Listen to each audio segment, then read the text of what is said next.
guys, good morning, this is Jordan ng Suzuki. So next review natin yung ating Suzuki Ertiga GL automatic na red. Okay, so ito yung Radiant Red. Okay, so check ko. Ito yung harap niya. Okay, so ito yung grills. Chrome fog lamps. Okay, PVT. So, ito fitting lang. So, ito yung loob. Ayan, beige yung color. Okay, so tayo sa loob. Ito yung mga power features niya. Power mirror, window, power lock. Okay, testing natin. Power lock. Tapos ito yung control sa side mirror. Okay, para doon. Tapos ito naman yung para sa auto fold. Okay, so ito yung ayan, yung kanyang speed, yung information display. Yan yung tachometer, temperature gauge, speedometer, saka yung fuel gauge. Okay, so ito yung manubela. Ayan. Airbag, with airbags. So, dalawa yan. Sa passenger, saka sa driver. Okay, so ito yung head unit. Ayan, touchscreen monitor na. And with GPS. Okay. So, ayan. Menu, radio, and DVD player na rin siya. Okay, so aircon controls, socket, and USB port. So, USB port. So, syempre, automatic. So, meron siyang mga bottle holder sa gilid. Ayan, dalawa. Okay.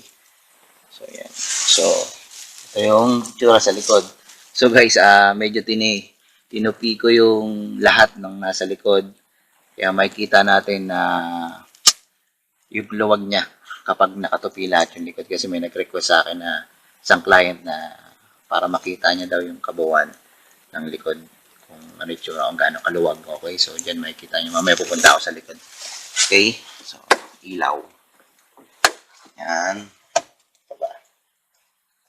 Okay, so fog lamp. Switch. Okay. So, yun lang. Punta tayo dun sa likod. Okay. So, ito yung sa likod niya. Yan, wiper. And then, chrome na rin itong chrome accent na design dito. So, ito yung itsura niya kapag nakatupi lahat. Okay. So, yan. So, 7-seaters po itong Ertiga natin. Okay. So, ganyan siya kaluwag kapag nakatupi. Then, ito, yung konting compartment lang ito. Yan. So, sa spare tire, ito sa ilalim na ito yung spare tire sa ilalim. Yan. Okay. So, ito yung nalagyan ng mga tools. Yan. May holder din dito. Cup and bottle holder. Yan. Meron din yan sa gitna. Double check natin para sigurado. Mas makita nyo. Yun. Bottle holder sa gitna. Okay. So, yan yung gulong. Yan. Okay. Size ng gulong niya is 15. Okay. So, dalawa yan. Okay. Okay, so yan yung mixing review na ating Ertiga GL Radiant Red. Okay, sa mga interesadong bumili or mag-inquire sa unit na to, pakitext lang ako dun sa number na nasa screen nyo, and please like us on Facebook, Suzuki Automobile Philippines. Thank you.